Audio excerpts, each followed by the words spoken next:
کہیں کہیں مطلب ہے کہ ایک سے زائد پیٹرول پمپوں کے اس وقت مالکان ہیں، اور انہی جو پی ایس پی افسران ہیں، انہی کو جو ہے وہ سسیلین مافیا کا بھی نام دیا جاتا ہے۔ ناظرین، اب یہ پیٹرول پمپوں کے مالکان پی ایس پی افسران ہیں، اور ایک پی ایس پی افسر کے خلاف جو ہے وہ بن قاسم تھانے میں جو ہے وہ 4 اپریل 2017 کو ایک ایف آئی آر ہے، 56/2017 کی ایف آئی آر درج ہوتی ہے۔ الزام ان پر یہ لگتا ہے کہ ان کے پاس وہاں پر ایک ویئر ہاؤس ہے، اور اس ویئر ہاؤس کے نیچے سے پارکو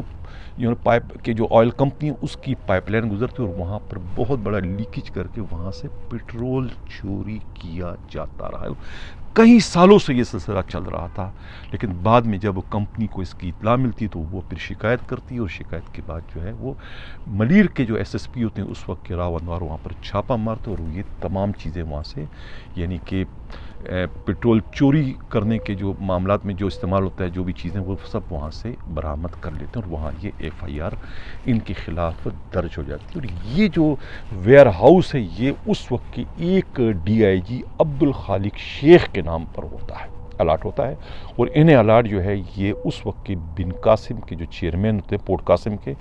آغا اختر جان نے جو ہے قواعد اور ضوابط کی خلاف ورزی کرتے ہوئے یہ ویئر ہاؤس انہیں الاٹ کیا ہوتا ہے۔ ایف آئی آر درج ہو جاتی ہے، اور ایف آئی آر کے درج ہونے کے بعد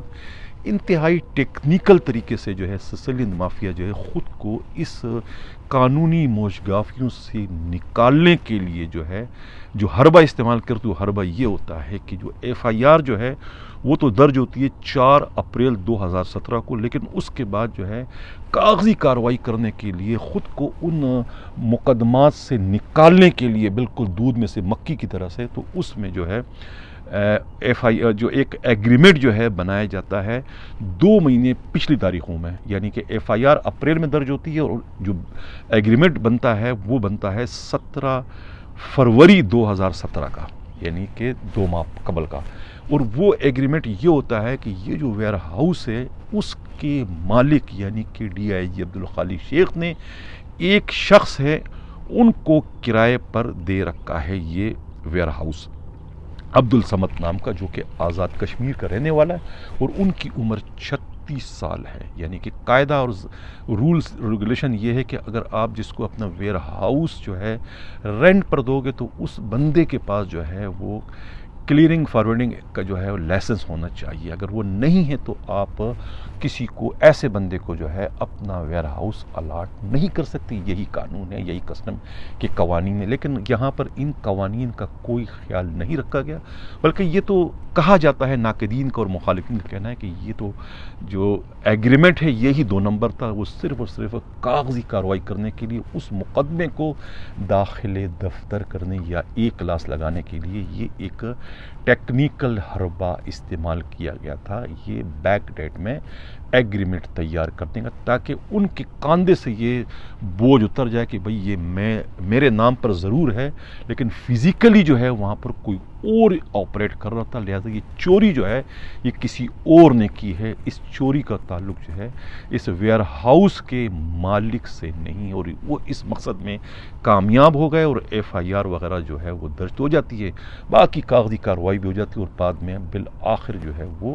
ایک کلاس لگا کے اس مقدمے کو کلوز کر دیا جاتا ہے۔ یہ سارا ریکارڈ میں اس وقت اس لیے آپ لوگوں کے سامنے دوبارہ اس کو دہرا رہا ہوں کہ یہ پیٹرولیم جو مافیا ہے سسیلین مافیا، یہ پیٹرولیم کا ابھی تک یہ بزنس چل رہا ہے، اس وقت بھی چوری کا پیٹرول جو ہے جو یہاں سے چوری ہوتا تھا، ان کے سب سے بڑے جو صارف خریدار تھے وہ کوئی اور نہیں تھے بلکہ انہی پیٹرول پمپوں پر یہ پیٹرول چوری کا پیٹرول فروخت کیا تھا، ڈسپوزل کیا تھا، جن کے مالکان خود پولیس کے افسران تھے، یعنی اس سلسلے مافیا میں شامل پی ایس پی افسران تھے، وہی چوری کا جو ہے یہ پیٹرول یہاں سے خریدا کرتے تھے، یعنی جہاں سے پیٹرول چرایا جاتا تھا وہ بھی ڈی آئی جی کا ویئر ہاؤس تھا۔ یعنی کہ یہ آپ ان کی ذہانت کا، ان کی چالاکی کا اندازہ لگا کس منظم طریقے سے یہ کاروبار چل رہا ہے، اور کاروبار ابھی رکا نہیں ہے، اس وقت بھی جو ہے جو ایرانی ڈیزل جو ہے جو اسمگل شدہ ڈیزل ہے اس کے بھی سب سے بڑے صارف جو ہیں کوئی اور نہیں یہی سسیلین مافیا ہے کہ جنہوں نے ابھی اس وقت جو ہے خود کو انکوائریوں سے بچانے کے لیے اپنے اپنے پیٹرول پمپ جو ہے وہ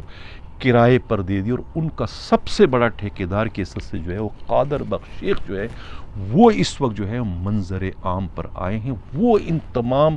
یعنی ان حرام خوروں کے جو پیٹرول پمپ ہے ان کی سپروائزنگ، ان کی جو ہے وہ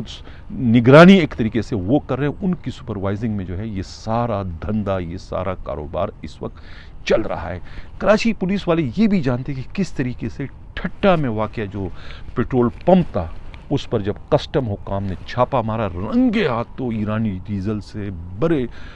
کیا نام ہے ٹینکر کو جب پکڑا، تو اس وقت کے جو آئی جی تھے، اتفاق سے وہ پیٹرول پمپ بھی اسی آئی جی کا تھا، اور آئی جی نے کیسے حکم دیا اس وقت کے اپنے S S P Thatta Mirza Haseeb Ullah Baig کو، اور پھر کس طرح مڈبیر ہوتی ہے اور کس طریقے سے وہ ٹینکر کو تھانے لایا جاتا ہے، اور پھر کیا ایف آئی آر مقدمے درج ہوتے ہیں، پھر معاملہ کورٹ جاتا ہے، اور کورٹ میں کس طریقے سے یہ معاملہ چلتا ہے، اور پھر کس طریقے سے جو وہ ایس پی جو ہے وہ مطلب ہے کہ اتنا ٹینشن میں آ جاتے ہیں، اتنا ٹینشن میں کہ وہ بالآخر جو ہے وہ دل کا دورہ پڑنے سے ان کی ہلاکت بھی ہو جاتی ہے۔ یہ ساری چیزیں جو ہے ریکارڈ کا حصہ ہیں۔ یعنی بن قاسم تانے میں جو ایف آئی آر درج ہوئی جہاں سے پیٹرول چوری ہوا کرتا تھا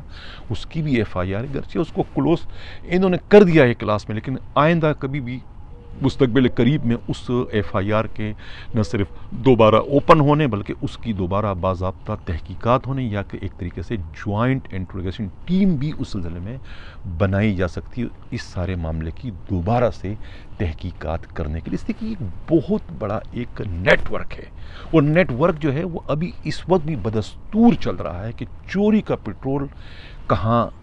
خریدا جاتا ہے، اسمگل شدہ جو ڈیزل ہے جو ایرانی اس کا سب سے بڑا خریدار کون ہے، اور ان پیٹرول پمپوں پر جو ہے وہ سب سے زیادہ ہندو ملازمین کام اس وقت کر رہے ہیں۔ اب یہ تمام چیزیں جو ہے یہ ریکارڈ کا حصہ ہے جو میں کہ اس وقت ابھی ذکر کر رہا ہوں اپنے ویور کے ساتھ۔ تو یہ وہ سسیلین مافیا ہے کہ جو خود کو جو ہے وہ ایماندار اصول پرست کہلواتے ہوئے ان کی زبانیں نہیں تھکتی، لیکن ان کے گورکھ دندے کیا ہے، ان کے کاروبار کیا ہے، وہ میں نے آپ لوگ کے سامنے اس وقت کھول کے رکھ دی کہ کیا کر رہے ہیں۔ اور اب اس وقت جب نیب میں ان کے خلاف انکوائریاں چل رہی ہے تو پھر اسی طریقے سے انہوں نے جو ہے یہ بوجھ اپنے کاندھے سے اتارتے ہوئے جو ہے قادر بخش شیخ کے حوالے کر دیا کہ بھئی وہ ان کو آن کر رہا ہے، ان تمام پیٹرول پمپوں کو وہی چلا رہا ہے، اور وہی اس کا آنر ہے، وہی اس کا مالک ہے، وہی سب کچھ اس کی دیکھ بھال کر رہے ہیں۔ وہ ایک طریقے سے خود اس سے پیچھے ہٹ چکے ہیں، وہ سسیلین مافیا، وہ جو پی ایس پی افسران وہ پیچھے ہٹ گئے، اور اب جو ہے قادر بخش شیخ جو ہے یہ اپنا یہ پیٹرول پمپوں کی دیکھ بھال اس وقت کر اور اپنا کمیشن جو ہے وہ ان سے وصول کر رہے ہیں۔ ناظرین، اس سے قبل میں پروگرام کے اگلے خبر کی جانب بڑھوں، جن لوگوں نے ابھی تک ہمارا چینل سبسکرائب نہیں اور چاہتے ہیں کہ حق و صداقت کا یہ سفر اسی طریقے سے جاری و ساری رہے، چینل کو سبسکرائب بھی کریں، لائک بھی کریں اور شیئر بھی کریں۔ ناظرین، پیر آباد پولیس اسٹیشن کے علاقے میں ایک چوکی ہوا کرتی تھی، محمد پور چوکی، جو کہ ایڈیشنل آئی جی کراچی غلام نبی میمن کے حکم پر بند کر دی گئی تھی، لیکن اب یہ اطلاع ملی ہے کہ وہ چوکی نہ صرف چل رہی ہے بلکہ دوڑ رہی ہے۔ اس چوکی کو جو ہے وہ یعنی کڈنیپنگ کے لیے لوگوں کو اغوا کر کے وہاں پر رکھ کر ان سے منہ مانگا رقم وصول کرنے کے کاموں میں، غیر قانونی کاموں میں اس وقت استعمال اس کو کیا جا رہا ہے۔ اس چوکی کو چوکی انچارج جو ہے محمد ظفر ہیں، اے ایس آئی، اور وہ جو ہے صفدر نامی ایک کرینل کے ساتھ جو ہے ہائی روف میں جو ہے یہ شریف شہریوں کو اٹھا کے لاتے ہیں اور وہاں ان سے منہ مانگا رقم لے کے انہیں رہا کر دیا جاتا ہے۔ یہ بھی کہا جاتا ہے کہ اس چوکی انچارج کو جو ہے پیر آباد تھانے کے با اثر ہیڈ محرر جو ہے ان کی یعنی کہ سرپرستی حاصل ہے۔ ہیڈ محرر جو ہے پیر آباد کا سعید تنوری، وہ ایک طریقے سے ان کے بیک پر ہے، وہ ان کو ایک طریقے سے سرپرستی کر رہا ہے، جس کی وجہ سے جو ہے اے ایس آئی ظفر یعنی ایڈیشنل آئی جی کراچی کی ریٹ کو چیلنج کرتے ہوئے کہ ان کے حکم سے وہ چوکی بند تھی، لیکن انہوں نے اپنے طور پر وہ چوکی کھول دی، اور چوکی میں یہ اس قسم کی وارداتوں کی اطلاعات جو ہے میڈیا رپورٹس اور خود پولیس کے قابل اعتماد ذرائع سے یہ رپورٹیں آ رہی ہیں۔ ناظرین، اس سے قبل کہ میں پروگرام کے اگلے خبر کی جانب بڑھوں، جن لوگوں نے ابھی تک ہمارے چینل سبسکرائب نہیں کیا، اگر وہ چاہتے ہیں کہ حق و صداقت کے سفر اسی طریقے سے جاری و ساری رہے تو ہمارے چینل کو سبسکرائب بھی کریں، لائک بھی کریں اور شیئر بھی کریں۔ مصطفیٰ کمال ایک سب انسپکٹر ہیں جو کہ ان 32 پولیس افسروں کی لسٹ میں ان کا نام بھی شامل تھا، جنہیں پیچی ریکارڈ والا کہا گیا تھا کہ یہ آئندہ SHO نہیں لگ سکیں گے۔ SHO شپ کے لیے انہیں نااہل قرار دیا گیا تھا، لیکن اثر و رسوخ جب استعمال ہوتا ہے، یعنی جس کا باپ زندہ ہو تو پھر اس کو حرامی کون کہہ سکتا ہے۔ بعد میں تمام تر انکوائریاں ہو گئی اور ایک بورڈ بٹھایا، کیا نام ہے، کمیٹی بٹھائی ایڈیشنل IG کراچی نے، اور اس کے بعد جو ہے جن 7 پولیس افسروں کو اس میں کلیئر قرار دیا گیا تھا، اس میں جو ہے ان کا نام بھی شامل تھا، اور آج جو ہے پھر سفارش ہونے پر ہی جو ہے وہ سینٹرل کے جو SSP غلام مرتضیٰ تبسم نے انہیں جو ہے گلبرگ پولیس اسٹیشن کا SHO لگا دیا ہے۔ ناظرین، آج جو ہے وہ ایک تقریب بھی ہوئی ہے سینٹرل پولیس آفس میں، اور تقریباً کورونا کے مرض سے جو 24 پولیس اہلکار جو ہے وہ ہلاک ہوئے تھے، جنہیں شہادت کا درجہ دے دیا گیا ہے، ان شہیدوں کے ورثاء میں جو ہے وہ آج IG سندھ مشتاق مہر نے چیک تقسیم کیے 1 لاکھ روپے کے۔ یہ 24 لاکھ روپے جو ہے ایک نجی ادارے نے جو ہے سندھ پولیس کے سربراہ کو دیے تھے، تاکہ وہ یہ رقم جو ہے ان شہداء میں تقسیم کرے، جس کے بعد جو ہے وہ IG نے 1 لاکھ روپے کے چیک کے علاوہ کچھ تحائف بھی جو ہے وہ اپنے طور پر جو ہے ان شہداء کے فیملی میں تقسیم کر انہیں کہا کہ وہ خود کو تنہا نہ سمجھے، اس مشکل گھڑی میں جو ہے ان کے ساتھ جو ہے مشتاق مہر جو ہے بالکل کھڑا ہے، اور ہر وقت ان کا ساتھ دے گا۔ جب بھی ان کو کوئی پریشانی تو وہ مشتاق مہر کو پکار سکتے ہیں، وہ اس مشکل گھڑی میں ان کے ساتھ ہے، بلکہ پوری کی پوری سندھ پولیس جو ہے ان کے ساتھ اس وقت کھڑی ہے۔ اب چلتے ہیں خیبر پختونخوا کی جانب۔ خیبر پختونخوا سے جو ہے 2 خبریں آئی ہیں، یعنی ایک خبر تو یہ ہے کہ کراچی کی طرز پر جو سر پہلے کراچی میں شاہراہ فیصل پر روڈ کے کنارے کوئی خوبصورت لڑکی کھڑی ہو کر راہ گزرتے کار والوں سے لفٹ لینے کے بہانے ہاتھ دیتی تھی، اس کے بعد جب وہ کار میں سوار ہو جاتی تھی تو آگے جا کے پولیس والے انہیں روک کر اس پر جو ہے لڑکی کو چھیڑنے کا یا اغوا کرنے کا یا دوسرے قسم کے الزامات لگا کے ان سے منہ مانگا رقم وصول کرتے تھے۔ اسی طریقے کا ایک واقعہ جو ہے وہ خیبر پختونخوا کے ایک علاقہ ہے نوشیرہ ڈسٹرکٹ کا جو پولیس اسٹیشن ہے رسال پور پولیس اسٹیشن کے علاقے میں جو ہے ایک شخص ہے جنہوں نے اب رپورٹ کرائی ہے، شکایت کی ہے کامران نام کا، کہ انہیں جو ہے انہیں کسی خاتون نے ٹیلی فون کیا، تو یہ اس خاتون سے ملنے گئے اس علاقے میں اپنے 3 دوسرے ساتھیوں کے ساتھ اب کار لے کر۔ تو یہ درگئی کا کوئی علاقہ ہے، وہاں پر جب یہ جاتے ہیں تو وہاں پر اس خاتون اور اس کے ساتھیوں سے ان کا جھڑپ ہو جاتی ہے، جھگڑا ہو جاتا ہے، اور جھگڑے کے دوران فائرنگ بھی ہو جاتی ہے، اور پھر یہ انہیں اپنی کار چھوڑ کر جو ہے وہاں سے بھاگنا پڑتا ہے۔ بعد ازاں جو ہے وہ رسال پور پولیس اسٹیشن کے جو SHO ہیں وہ پھر جو ہیں سیف اللہ انہیں فون کرتے ہیں کہ ابھی تمہاری گاڑی یہاں پر ہے اور آپ لوگ آ جائیں، اور پھر یہ الزام ان پہ لگایا جاتا ہے کہ تمہاری گاڑی میں جو ہے وہ 4 کلو چرس ہے اور 3 کلو ہیروئن ہے، اور یہ تم لوگ یہاں یہ لائے تھے۔ بعد ازاں جو ہے پھر معاملات ان میں طے ہوتے ہیں، مقدمہ نہ درج کرنے کا، اور ساری چیزوں سے بچنے کے لیے 3 لاکھ روپے کا مطالبہ ہوتا ہے، اور اس کے بعد جو ہے معاملہ جو ہے وہ 1.5 لاکھ روپے میں طے ہوتا ہے، اور 1.5 لاکھ روپے لینے کے بعد جو ہے وہ کار ان کے حوالے کر دی جاتی ہے۔ اس سلسلے میں ان تمام تر صورتحال سے واقف کار ایک پولیس افسر نے اپنا نام نہ ظاہر کرنے کی شرط پہ اطلاع دی کہ یہ تو ایک دھندا ہے جو وہاں پر ایک عرصہ دراز سے چل رہا ہے۔ جو خاتون جو فون کرتی ہے وہ خاتون کا تعلق بھی پولیس والوں سے ہیں، یعنی اسی رسال پور پولیس اسٹیشن سے اس کا تعلق ہے۔ پولیس افسروں سے مل کر جو ہے وہ اس طریقے کے لوگوں کو، تماشبینوں کو گھیرتی ہے، انہیں ٹیلی فون کرتی ہے، انہیں دعوت گناہ دیتی ہے۔ جب وہ نوجوان وہاں پر پہنچتے ہیں تو پھر ان سے ان کا کسی نہ کسی بہانے وہ پھڈا کر دیتے ہیں، تاکہ معاملہ جو ہے پولیس تک پہنچے، اور پولیس تک جب معاملہ پہنچتا ہے تو پھر پولیس جو ہے اپنی 2 دھاری تلوار لے کے وہاں کھڑی ہوتی ہے ان کو ذبح کرنے کے لیے، اور ان سے منہ مانگی رقم وصول کی جاتی ہے۔ یہ سلسلہ کافی عرصے سے وہاں چل رہا ہے، اور بہت سارے جو ہے شرفا جو ہے وہ اس خاتون کے ہاتھوں لٹ چکے ہیں، اس گروہ کے ہاتھوں جو ہے وہ شکار ہو چکے ہیں، اور پولیس کا جو ہے یہ سائیڈ آمدنی جو ہے یہ چل رہی ہے۔ اسی طرح سے اسی علاقے میں جو ہے وہ 3 جوئے کے بہت بڑے اڈے بھی وہاں پر چل رہے ہیں۔ ایک تو ساجد عرف چاچا ہے، دوسرا ہے افتخار عرف پایا ہے، وہ تیسرا جو ہے حیات خان عرف حیات۔ اس کے لیے جوئے اور سٹے کے جو اڈے ہیں خود پولیس کی مبینہ سرپرستی میں چل رہے ہیں۔ تو میں یہاں پر جو DIG مردان ہے یاسین فاروق کو مخاطب کروں گا کہ یہ آپ کے چین آف کمان میں یہ سب کچھ ہو رہا ہے، اور یہ آپ کی لیے میرا خیال ہے کہ بہتر نہیں ہے کہ آپ اس پر جو ہے کوئی کارروائی کریں کہ یہ سب کچھ کیسے ہو رہا ہے۔ یہ خود پولیس کی سرپرستی میں یعنی منظم جرائم تو چل رہے ہیں، دوسرے جو شرفاء کو جو گھیرنے کا جو طریقہ واردات ہے وہ انتہائی شرمناک ہے۔ اس کی روک تھام کے لیے جو ہے وہ DIG یاسین فاروق کو اپنا کردار ادا کرنا چاہیے۔ ناظرین، پروگرام کے آخر میں جو ہے ایک اور خبر جو ہے مردان ڈسٹرکٹ کی ہے، DPO مردان آفس کے۔ مردان کے جو DPO ہیں وہ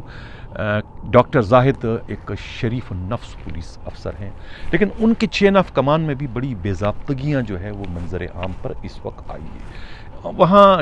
DPO مردان آفس سے ایک پولیس کے انتہائی قابل اعتماد ذرائع نے اپنا نام نہ ظاہر کرنے کی بھی اطلاع دی ہے کہ جو اس وقت PSO ہیں DPO صاحب کے جو ہیں یہ صدبر ہیڈ کانسٹیبل صدبر جو ہیں وہ PSO ہیں DPO مردان کے۔ بیک وقت ان کے پاس 3 عہدے ہیں، یعنی ایک ہیڈ کانسٹیبل 3 عہدوں پر جو ہے اس کو اس وقت انجوائے کر رہا ہے۔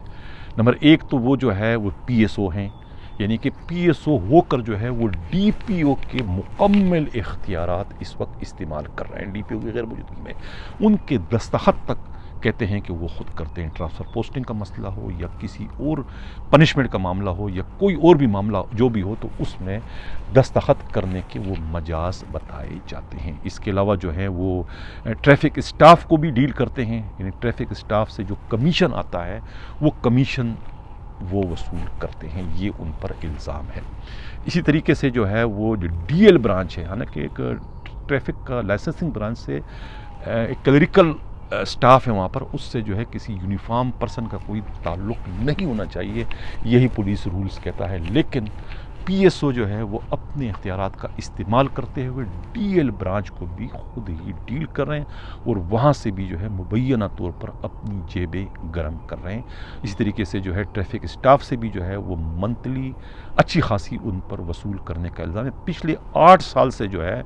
یہ جو صدبر جو ہیں جو حوالدار ہیں، پچھلے 8 سال سے جو ہے DPO مردان آفس میں PSO کی حیثیت سے اپنے فرائض سر انجام دے رہے ہیں۔ یہ ایک ایسا نیٹ ورک ہے کہ یہ ایک طریقے سے جو ہے DPO کے ناک، آنکھ اور کان کا کردار ادا کرتے ہیں، یعنی انہوں نے جو کچھ کہہ دیا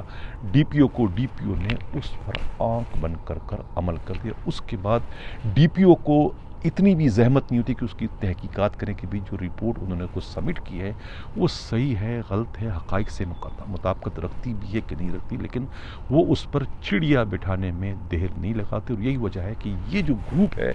یہ وہاں عرصہ دراز سے جو ہے براجمان ہے اور اپنے مخالفین کو موقع ملتے ہی انتقام کا نشانہ بنانے میں ذرا بھی دیر نہیں لگاتے۔ ناظرین، اسی کے ساتھ اب میں اجازت چاہتا ہوں۔ اللہ حافظ۔